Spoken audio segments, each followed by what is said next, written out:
Hey boys, this is your dad. Today I wanted to talk to you about having faith.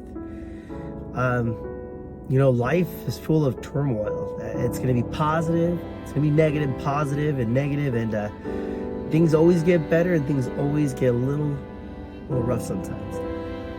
But there's nothing that's thrown at you that you possibly can't handle. I remember when we first opened our company, and I had to be cheap. I couldn't afford very much. I had a still toothpaste, and it was rough times, and I remember one day I was doing these extra jobs to take your mom to Disneyland, and she just kind of told me quietly, she's like, is it always going to be this way? Are we always going to struggle? And I was young, I was very young at the time, and I said, no, this is just the beginning. We're gonna be successful. We're gonna do things that none of our family has ever done. And I had so much faith in myself because I knew my qualities that I really knew that it was temporary.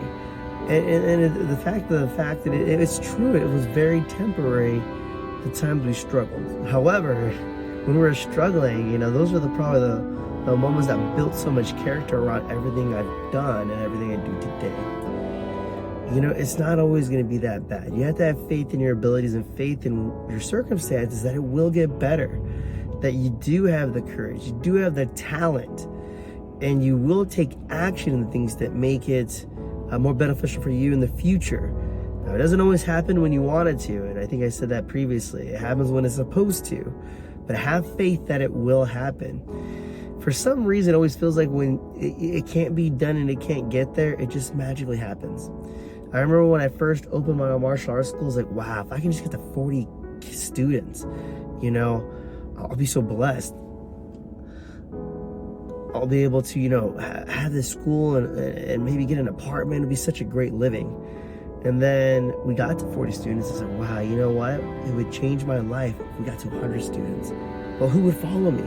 In my head, I'm telling myself this. Who would follow me? A guy like me, a little kid, 23 years old. Who thinks that anyone would follow me? How do I have the right? And I believed in myself. I poured myself in so much learning and education and seminars and studying. We broke 100. We broke 200. We broke 300. Now we have over 500 students. Craziest thing is that you tend to put limitation on yourself, and you got to be really careful with that. You can get in your head, and that's fine, we all do, but be there temporarily. And again, have faith in your abilities, have faith in what you can do, and I know you'll get there, because I believe in you too. Love you, boys.